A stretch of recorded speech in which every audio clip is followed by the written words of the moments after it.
الرحیم احباب ذیبکار حجاج کرام، یہاں مکہ میں ہماری سب سے بڑی زیارت کیا ہے؟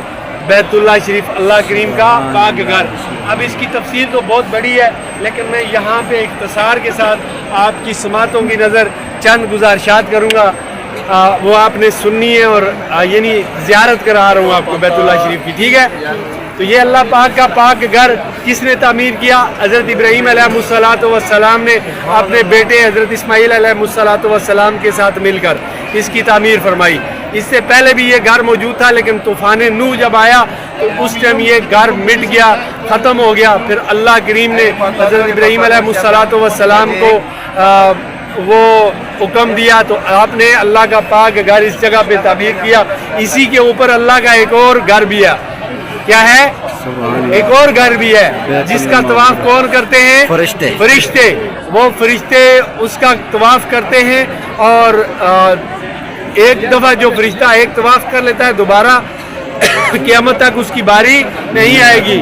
تو یہ پاک گھر جب اللہ کریم کا حضرت ابراہیم علیہ السلام نے تعمیر کر لیا تو کیا ہوا کہ کوئی بھی معمار اپنی چیز کو بناتا ہے تو پھر اس کی انسپیکشن کے لیے، اس کی جانچ کے لیے وہ اس کو دیکھتا ہے۔ حضرت ابراہیم علیہ السلام نے جب یہ اللہ کا پاک گھر تعمیر کر لیا تو اس کی جانچ پڑتال کے لیے کہ کہیں کوئی اینٹ چھوٹی نہیں ہے، بڑی نہیں ہے، کوئی کونا باہر نہیں ہے، کوئی مسئلہ مسائل تو نہیں ہے، ایک چکر لگایا، پھر دوسرا چکر لگایا، تیسرا لگایا، چوتھا لگایا، پانچواں لگایا، چھٹا لگایا اور ساتواں چکر لگایا۔ یہ 7 چکر جب آپ نے لگائے تو میرے اللہ کریم کو آپ کی یہ ادا اتنی پسند آئی کہ قیامت تک مسلمان جب تک اس کا طواف نہیں کریں گے، 7 چکر نہیں لگائیں گے، نہ ان کا حج ہے نہ عمرہ ہے، ٹھیک ہے؟ کہہ دیں سبحان اللہ، سبحان اللہ۔ ہاں یہاں پہ کھڑے ہو کے سبحان اللہ تھوڑا سا کہہ دیں، ٹھیک ہے؟ اچھا، اس گھر کو تعمیر کرتے ہوئے دیکھیں، ابھی اتنا اونچا گھر ہے تو اس کو تعمیر کرتے ہوئے کوئی لفٹ کی، کوئی اس دور میں کسی سیڑھی وغیرہ کی ضرورت تو تھی نا، ٹھیک ہے؟ یہ نہیں تھی۔ ابھی آپ کو ایک لفٹ بھی دکھاتا ہوں، ٹھیک ہے؟ تو جنت سے ایک پتھر آیا تھا حضرت ابراہیم علیہ السلام کے لیے، آپ اس پہ کھڑے ہوتے تھے، اگر اوپر جانا ہوتا تو وہ پتھر اوپر لے جاتا، اگر نیچے آنا ہوتا تو وہ پتھر آپ کو نیچے لے جاتا۔ سبحان اللہ۔ وہ پتھر کہاں ہے پتہ ہے آپ کو؟ وَاتَّخَذُوا مِن مُّقَامِ إِبْرَاهِيمَ مُصَلًّى، یہ جدھر مقام ابراہیم ہے اس خول کے اندر وہ پتھر ابھی بھی موجود ہے۔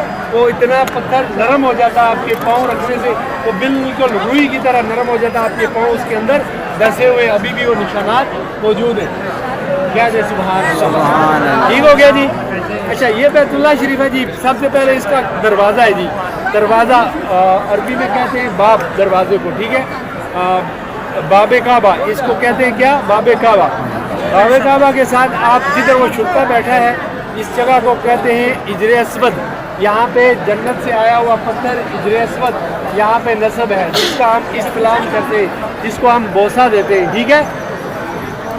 اب جس جگہ پہ وہ شرطہ بیٹھا ہے اس سے لے کر دروازے تک کا جو 1.5 سے پونے 2 یا 2 میٹر کے لگ بھگ جو جگہ ہے اس کو کہتے ہیں مقام ملتزم۔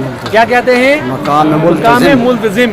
ملتزم کا مطلب ہے لپٹنا جپٹنا۔ پھر آگے آ جاتا ہے باب ملتزم، وہ جدھر لوگوں نے ہاتھ اوپر اٹھائے ہوئے، اس جگہ کو باب عربی میں دروازے کو کہتے ہیں، ملتزم لپٹنے کو جپٹنے کو، ٹھیک ہو گیا؟ اس کے بعد یہ 3 گلوب لگے ہوئے ہیں، آگے آئیں تو یہ 3 گلوب گولڈن کلر کے لگے ہوئے، اس جگہ کو کہتے ہیں عتیم کعبہ۔ کیا کہتے ہیں؟ عتیم کعبہ۔ یہ بیت اللہ شریف کا حصہ ہے۔ کیا ہے؟ بیت اللہ شریف کا حصہ ہے۔ میری بات سمجھ آ رہی ہے تو کیا ہے سبحان اللہ، ٹھیک ہے؟ تو اس کے یہ جو دیوار ہے نا، اس دیوار کو کہتے ہیں حجر اسماعیل۔ کیا کہتے ہیں؟ ہاں، اسی عتیم کعبہ کے اندر حضرت اسماعیل علیہ السلام اور اماں ہاجرہ کی قبریں بھی بتائی جاتی ہیں۔ کہہ دیں سبحان اللہ، کہہ دیں سبحان اللہ۔ باتیں اور طرف نکل جائیں گی تو میں زیادہ تیزی کے ساتھ آگے بڑھ رہا ہوں۔ اوپر دیکھیں پرنالہ، ٹھیک ہے؟ یہ پرنالہ اس کو کہتے ہیں مزاب رحمت۔ کیا کہتے ہیں؟ مزاب رحمت۔ عتیم کعبہ کے متعلق بتا دوں کہ حضرت عثمان بن نورین رضی اللہ تعالیٰ عنہ سے مروی ہے کہ نبی کریم صلی اللہ تعالیٰ علیہ وسلم سے اما عائشہ صدیقہ رضی اللہ تعالیٰ عنہ نے فرمائش کی کہ یا رسول اللہ صلی اللہ تعالیٰ علیہ وسلم، مجھے بیت اللہ شریف کے اندر نماز پڑھنی ہے۔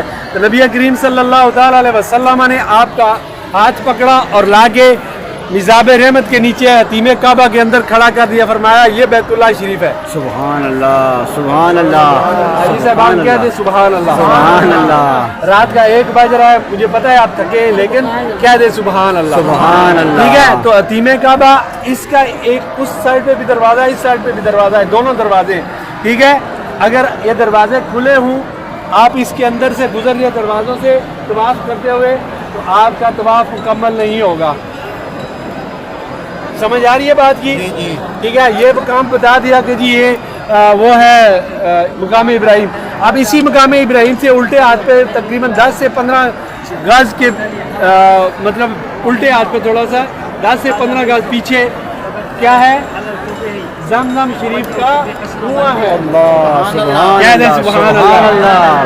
ہاں, زمزم شریف کا کنواں ہے. ٹھیک ہو گیا. تو یہ جو مطاف ہے جہاں پہ آپ طواف کرتے ہیں, ٹھیک ہے, اس کو کہتے ہیں مطاف. اور یہ جس جگہ آپ کھڑے ہیں اس کو کہتے ہیں سین مطاف. اوپر گراؤنڈ فلور, فرسٹ فلور اور چھت کو کہتے ہیں سیکنڈ فلور. ٹھیک ہے, جس طرح 4 حصے مطاف کے ہیں, طواف کرنے والی جگہ جہاں پہ طواف کیا جاتا ہے اس کو مطاف کہتے ہیں, اور اس کے 4 حصے. اسی طرح صفا اور مروہ کے بھی basement, ground floor, first floor اور سیکنڈ فلور, اس کے بھی 4 حصے ہیں. وہ بورڈ نظر آ رہا ہے میرون کلر کا, اس سے الٹے اس ہاتھ پہ تھوڑا سا دیکھیں تو یہ کچھ پلر ہیں. وہاں ایک پلر ہوا کرتا تھا کچھ وقت پہلے, وہ اس کا ایک نشانی تھی. نبی کریم صلی اللہ تعالیٰ علیہ وسلم جب معراج پہ تشریف لے کے گئے نا, یہ ام ہانی کا یہاں پہ مکان تھا. کیا تھا؟ ام ہانی کا یہ مکان تھا جہاں سے نبی کریم صلی اللہ تعالیٰ علیہ وسلم کہاں تشریف لے کے گئے تھے؟ معراج پہ, معراج شریف پہ. تو پیارے صاحب یہ بڑی مزے کی چیزیں تھیں, میں نے آپ کے سامنے رکھی ہیں. اللہ کریم ہمارا یہ سننا سمجھنا اپنی پاک بارگاہ میں قبول اور منظور فرمائے. آمین. اور اللہ کریم کی حضور دعا گو ہوں, اللہ کریم ہمیں بار بار ارمین یہ بین کا مسافر بنائے. ہمیں اللہ کریم حج بیت اللہ کرنے کی سعادت نصیب فرمائے. آمین بجاہ النبی الامین. السلام علیکم ورحمۃ اللہ وبرکاتہ. جزاک اللہ.